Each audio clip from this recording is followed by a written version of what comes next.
To create great teamwork, you need to support your team. That means serving them with the things they need and removing the things they don't. This approach to leadership is often referred to as servant leadership. And as a servant leader, you need to do two things. You need to provide the team with the things it needs, their rations, if you like, and you also need to protect them from the things that are going to stop them working well together as a team and getting their job done. You need to provide them with a raincoat to protect them from the rain. And I've looked in another video at the things you need to provide your team with. So in this video, we're going to look at the things that you, as team leader, need to protect your team from.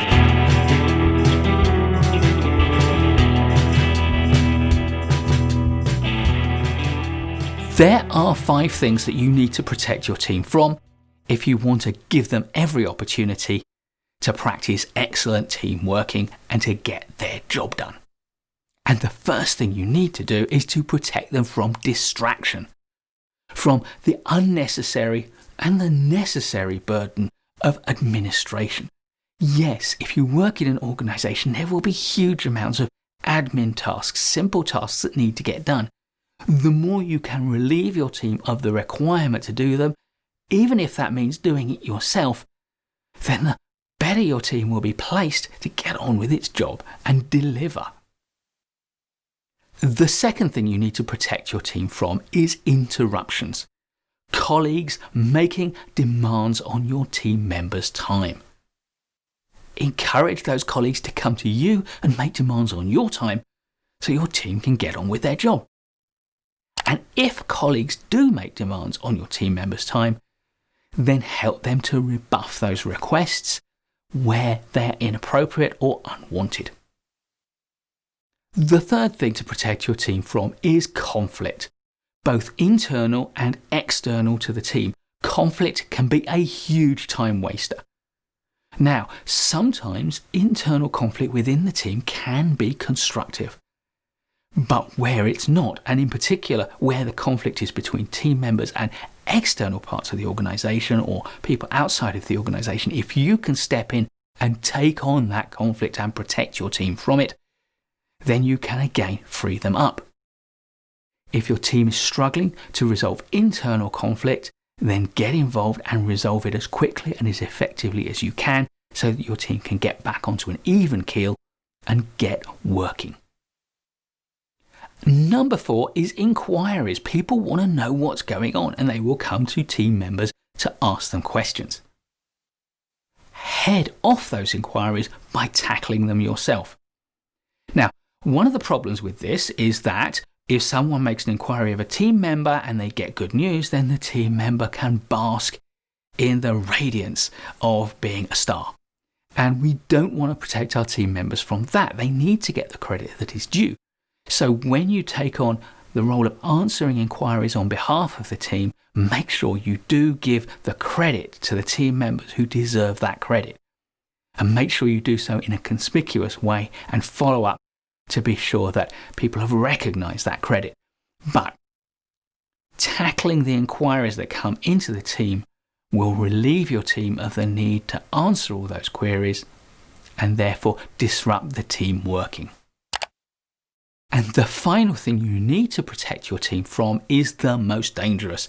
It's poaching. It's people trying to lift team members out of your team and to take them onto their team, to give them a new role. If someone succeeds in doing this, they will not only reduce the team's capacity by that one person, but they will disrupt the effective team working of the group. We know from models like Cog's Ladder and Tuckman's model of group development that if you take an effective working team and remove a member from it, you will disrupt the team working, as well as reducing the capacity. Simply replacing a team member that you've lost does not restore the effective team working immediately, and it will therefore be a big disruption from your team. Now, while we're thinking about protecting team members from all these distractions and disruptions, I want to share with you a lovely idea that I've come across.